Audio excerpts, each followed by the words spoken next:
जय श्री कृष्णा। मैं संध्या शर्मा श्री चैतन्य महाप्रभु की कथा में आप सभी भक्तों का स्वागत करती हूँ। नौरोजी डाकू का उद्धार किया, उसे श्री कृष्ण का महामंत्र दिया। प्रातःकाल हुआ, प्रभु चलने को तैयार हुए। नौरोजी डाकू ने अपने सभी अस्त्र शस्त्र फेंक दिए। दल के सभी आदमियों को बुलाकर गदगद कंठ से कहा, भाइयों, हम सब ने इतने दिन साथ रहे, तुम्हें मैं समय समय पर उचित अनुचित आज्ञा देता रहा। तुमने भी प्राणों की कुछ भी परवाह न करके मेरी समस्त आज्ञाओं का पालन किया। इसलिए भाई, मुझसे जिसका भी अपकार हुआ हो वह मुझे सच्चे हृदय से क्षमा कर दे। अब मैं अपने भगवान की शरण में जा रहा हूँ, जिनके शरण में जाने से पापी भी सुखी और निर्भय हो जाता है। अब मैं किसी जीव की हिंसा न करूँगा। आज से मेरे लिए सभी प्राणी उस परम पिता परमात्मा के पुत्र हैं। बाल्यकाल से लेकर अब तक मैंने न जाने कितने पाप किए हैं।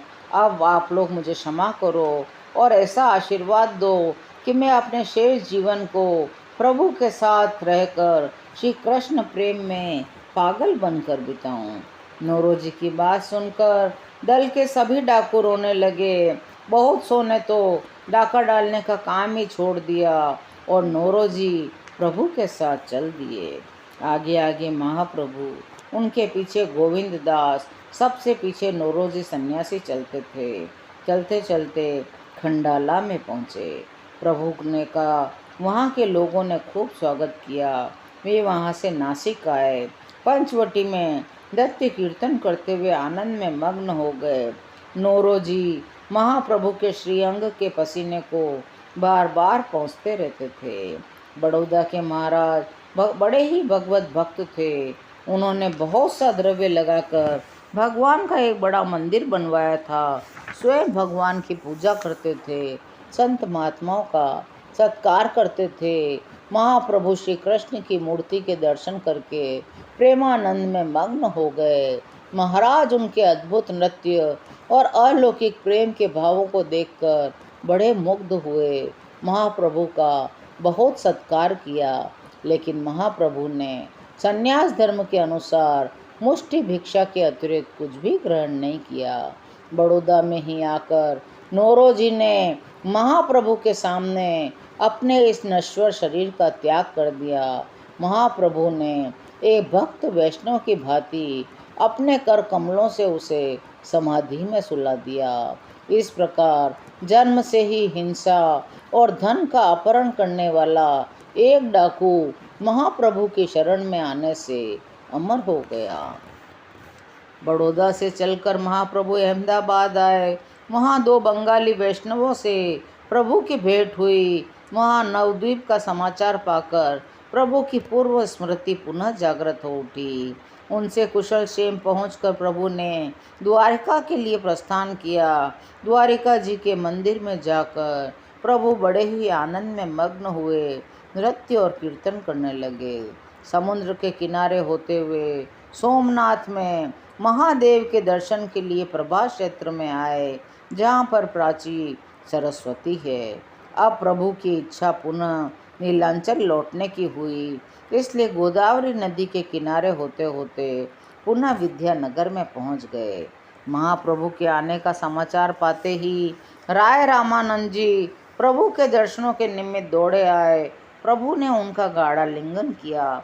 राय ने कहा, प्रभु, इस अधम को आप भूले नहीं हैं। इसकी स्मृति अभी तक आपके हृदय में बनी हुई है।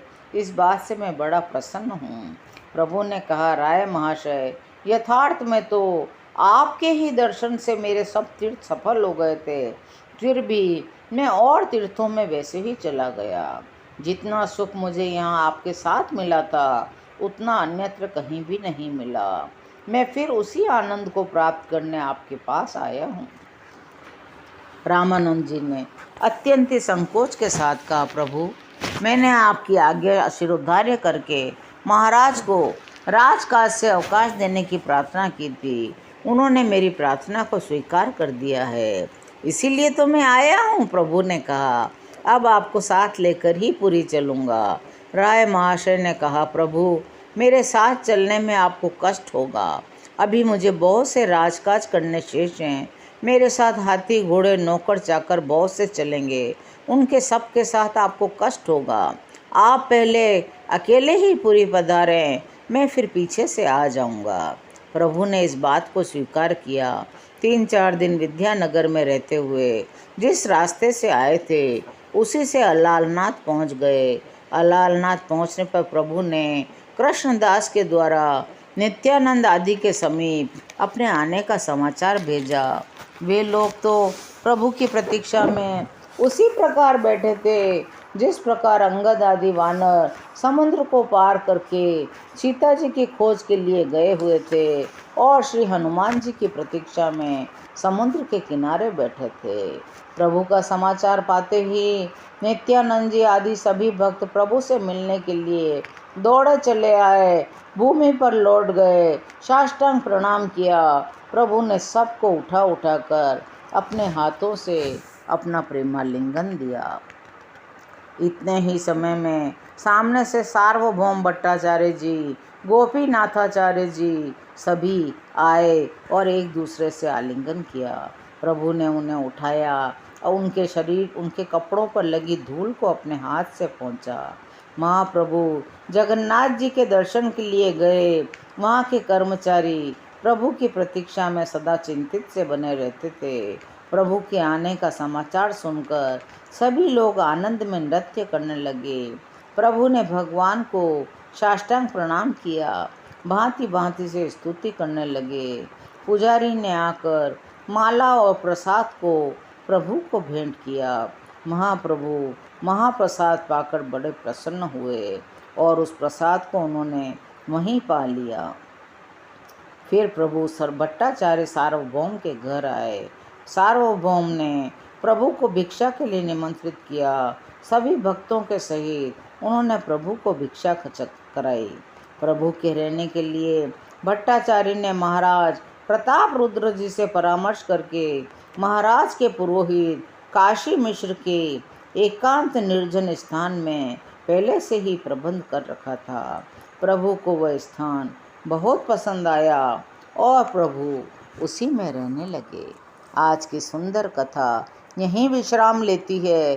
शेष कथाओं को सुनने के लिए चैनल को सब्सक्राइब करिए और मेरे साथ प्रेम से बोलिए हरे राम राम राम हरे हरे, हरे कृष्ण कृष्ण कृष्ण हरे हरे।